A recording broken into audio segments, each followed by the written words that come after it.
Conceive, believe, achieve. This is former UFC middleweight champion of the world, Michael Bisping. Paddy the Baddy here. You're listening to Combat Sports UK. And you're watching Combat Sports UK.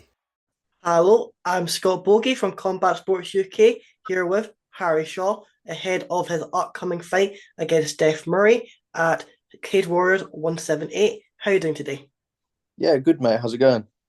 I'm doing good, thank you very much. And how has training camp been for this upcoming fight? Yeah, it's been good. It's all gone pretty smooth. Strong, fast, fit. Training's gone well. No injuries. Yeah, it's all gone real smooth. Yeah, it's been good. And how do you see this fight playing out?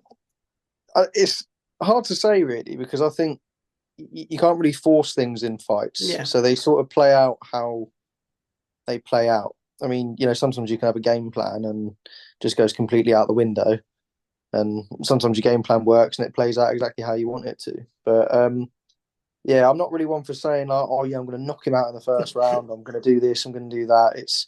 For me, it's just like, I'll see how it plays out. I'll see what presents itself and go from there, yeah. And obviously this is your first fight of the year. However, you were meant to fight twice before. However, they did get postponed. Are you finally thankful to get into the cage again? Am I finally what? Sorry. Are you happy to get back into the cage? Oh mate, yeah, buzzing. Yeah, it's what you do all your training for, isn't it? So, if you're sort of doing all the hard work with no reward, it's a tough one. So, getting back to actually competing and putting all the skills to the test and all that sort of stuff is why we do it, isn't it? So, yeah, definitely looking forward to getting back in there, mate. Yeah. And this is your first pro fight under the Cage Warriors banner. How excited are you to get into a promotion as big as what Cage Warriors is? Yeah, mate, like proper. So, yeah, proper buzzing because just feels a lot more like professional. I feel like a lot more of like a duty to go out there and perform well, and like a duty to sort of show my professionalism in the sport and all that sort of stuff, especially on a platform as notorious as Cage Warriors. So it's I'm certainly looking forward to the opportunity, seeing how things are done in like the European promotion. It's obviously been like the regional scene for most of the time, but yeah, I'm really looking forward to it and feel it's a good step up in competition. And yeah, looking forward to getting on that show. And also, you do have the benefit of being on the UFC Fight Pass, which just gives you even more exposure out there. Yeah. I mean, I subscribe to Fight Pass myself, so I'm always sort of like watching if Cage Warriors is on. There's plenty of the guys that I train with and everything. So if they're on, plenty of the guys that I train with, will fight on shows that are streamed on Fight Pass as well. So if I'm, I'll watch it all through there and everything. So yeah, it's a big platform and it feels special when you got like the words UFC before your promotion's sort of viewing platform. So yeah. It's cool, mate. And then obviously a lot of big stars have came into the UFC from in Cage Warriors. You have Paddy Pimblett, Molly McCann, Tom Aspinall. They have all came through the Cage Warriors promotion. Do you feel like that gives Cage Warriors just that little bit extra over the other promotions, is the fact they have these big stars coming into them, fighting, and then going to that next level? I think so, yeah, because it was always like Cage Warriors before you started having all these other sort of European promotions. Whether it's like Aries or Octagon or Hexagon and all of these other promotions, Cage Warriors was always like the number one sort of blueprint route to the UFC.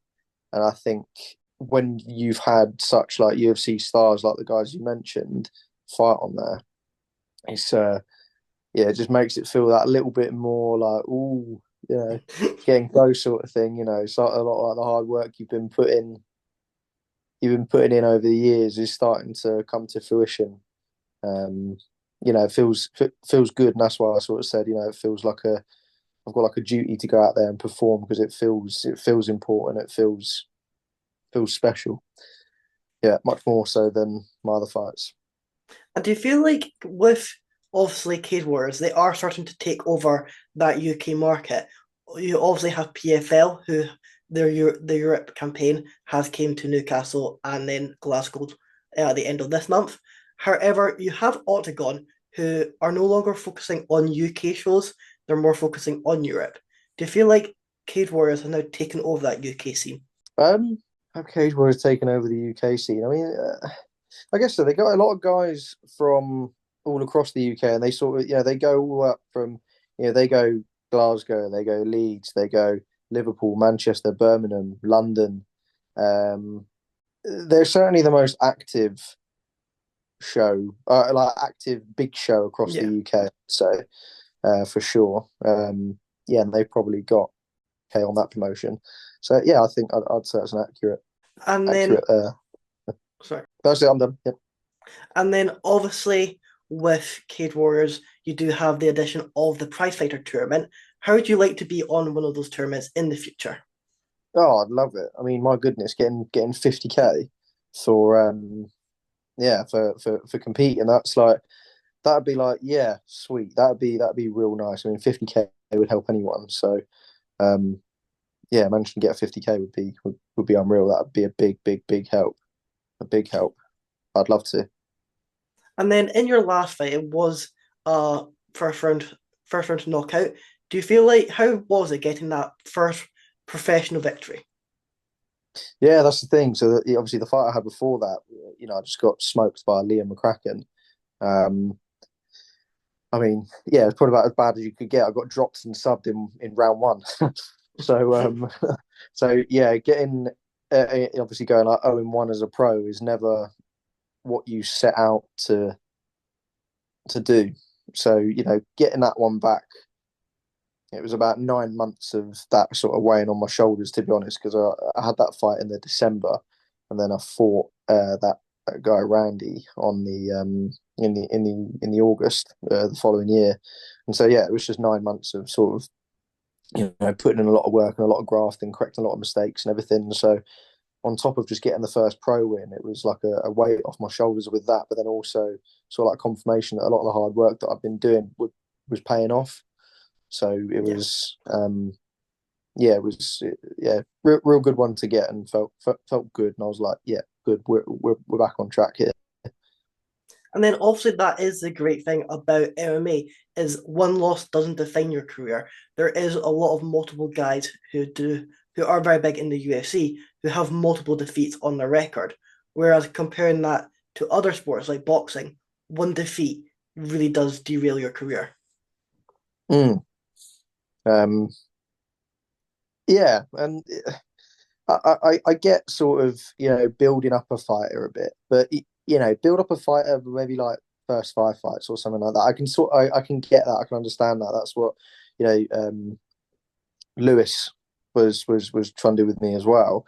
But we just weren't successful getting any fights in the regional scene, so we got on the Cage Warrior stuff. But yeah, I understand sort of building up a pro fighter a bit. But personally, I think that's what your amateur career is for, and then build up a little bit into the pro career.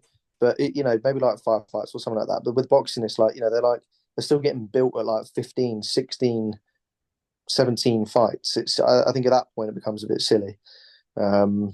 First 5, sweet, and after that, start getting some good competition in your under your belt. And when did you find out about this fight? Because it seems just from my personally, they are announcing these fights quite late on from when they normally do announce the fights. Yeah, I had about 6 weeks for it, so which is perfect for me anyway. I sort of come back from holiday, and then Lewis, my manager, he'd mentioned that he'd got us signed to Cage Warriors. We filled everything out, signed all the papers and everything, and they offered us this Stef Murray guy straight away, pretty much. And so for me, I had plenty of time for it, but I know there's some of my other training partners. For example, Connor Patterson, he's fighting on the Friday card in Manchester, which is the day before mine. And he found he's had 2 weeks. He got his fight confirmed about a week ago. Yeah. So he's had 2 weeks to prep for it. So yeah, no, me personally, I'm fortunate. I've had 6, but others, it's just been a little bit less fortunate. And what was it that got you into the fighting game? Cool. Yeah, I mean, as a kid, yeah, like I said, had a lot of energy, so sort of wanted to direct it somewhere useful. My dad, he was always into sort of like martial arts, all that sort of stuff. He did like a lot of like sport karate, sort of that sort of thing. Yeah.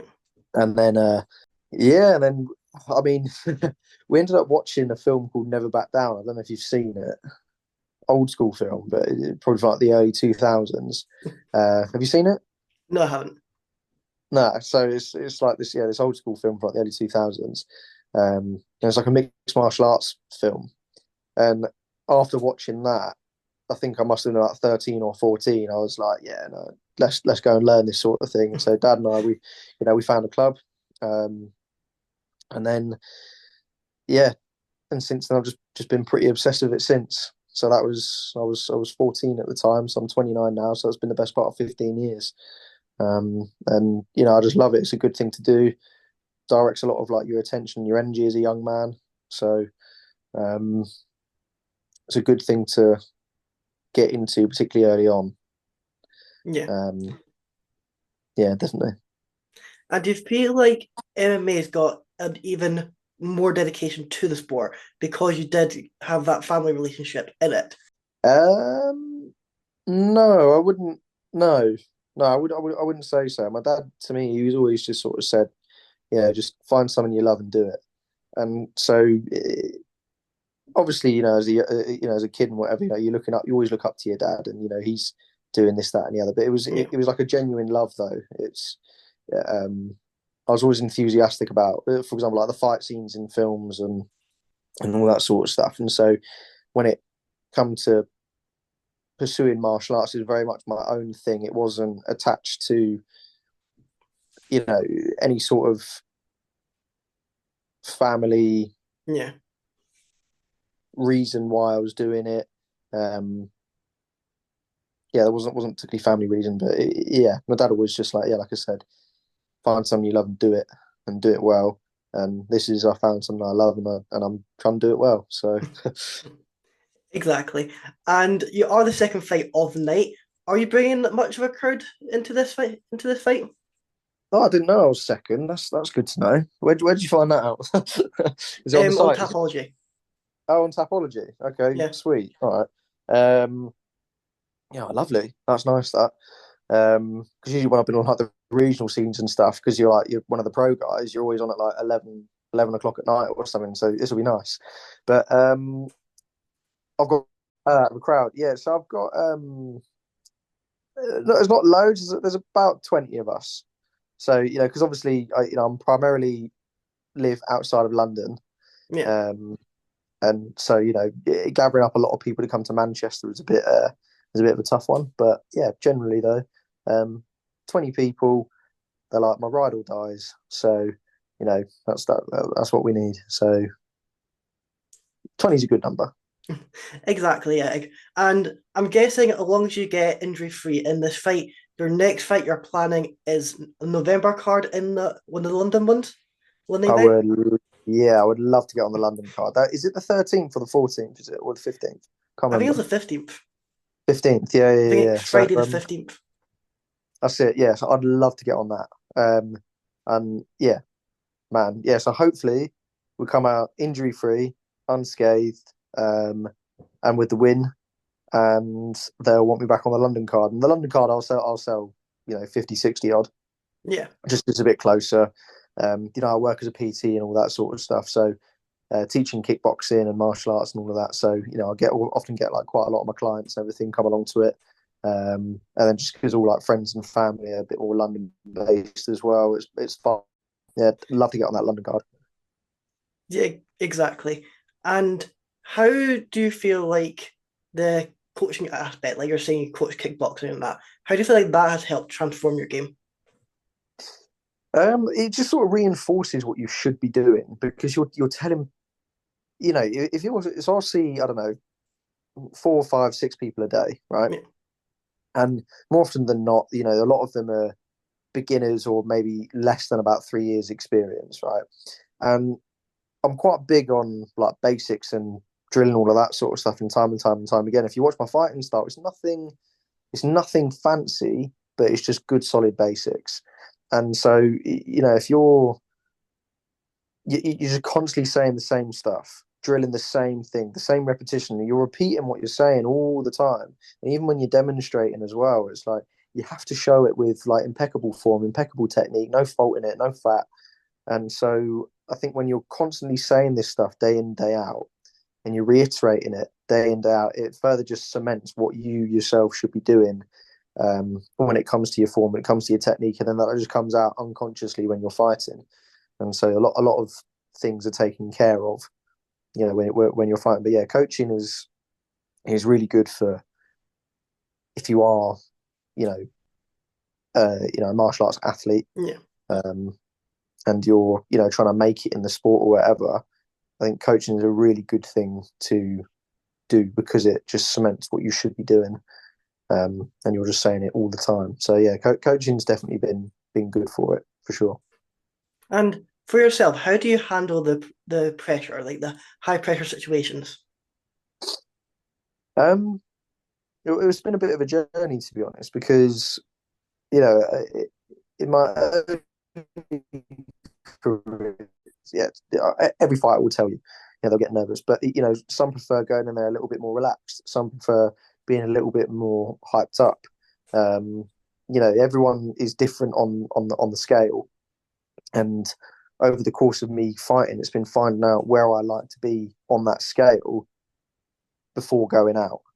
And so I like to so for example, say you've got a scale of 1 to 10, 1 being like super laid back, 10 being like frothing at the mouth. I like to be about a 7, right? And for me, that I found that works, because for me, I'm amped up enough where I'm really taking it seriously, because I've had fights before in the past where it's not that I've not taken them seriously, but I've been way too relaxed in there where I'm not sharp. And I've been, so the Liam fight was a good example of that, and that was something where I learned so much from, because I sort of come out quite chilled and relaxed, and he come out like a 10, and yeah, like I said, boom, dropped me, took my back, sub me, and it was just like, whoa, what happened there? So so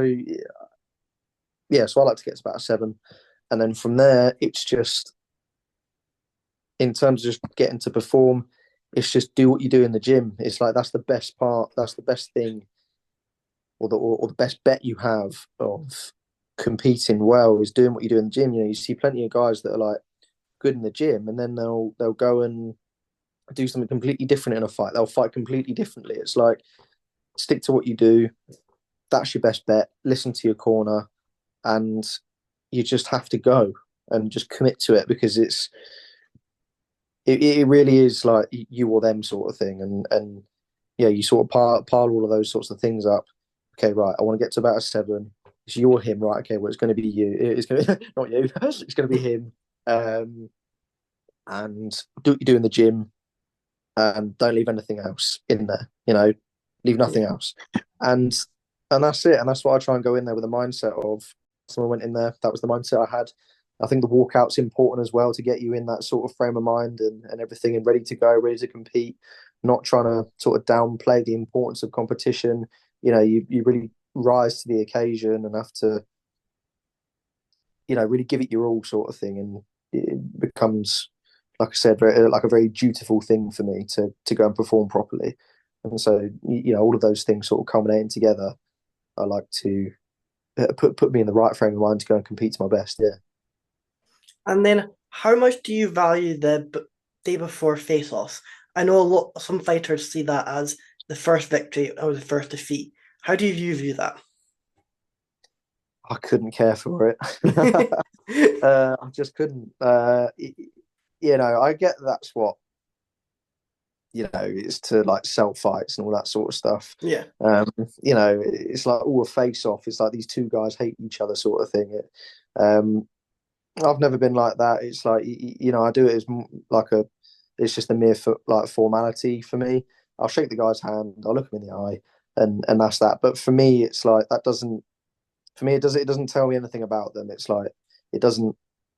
You can be it just doesn't matter because Tyson said it the best. Everyone's got a plan to get punched in the face. Do you know what I mean? Yeah. And that's all that really matters. It's like you can stare someone down and think you win there, and that might give you confidence or whatever. But you come in maybe then overconfident, or you come in and you're like, oh, I've got this guy, and then you get absolutely cracked, and you're like, oh shit, well that's gone out the window, and it throws you. And so for me, it's like face-offs, trash talking, that sort of stuff. I don't pay attention to it. The only thing I'm looking at is the person in front of me and what they're presenting on the night. So, well, that sounds great. Thank you for coming on. I'll let you have the final word. Anything else you're wanting to add, or anyone you're wanting to shout out? No, but definitely shout out, Lewis at Showtime Group for, get me on, the interviews on Cage Warriors, get me on this opportunity, mate. Yeah, and there's also like, your coaches, your training partners, all that sort of stuff. But yeah, no, good to go. Going to put on a show, and really looking forward to it, mate. And I appreciate your time as well. That sounds great. Thank you for coming on.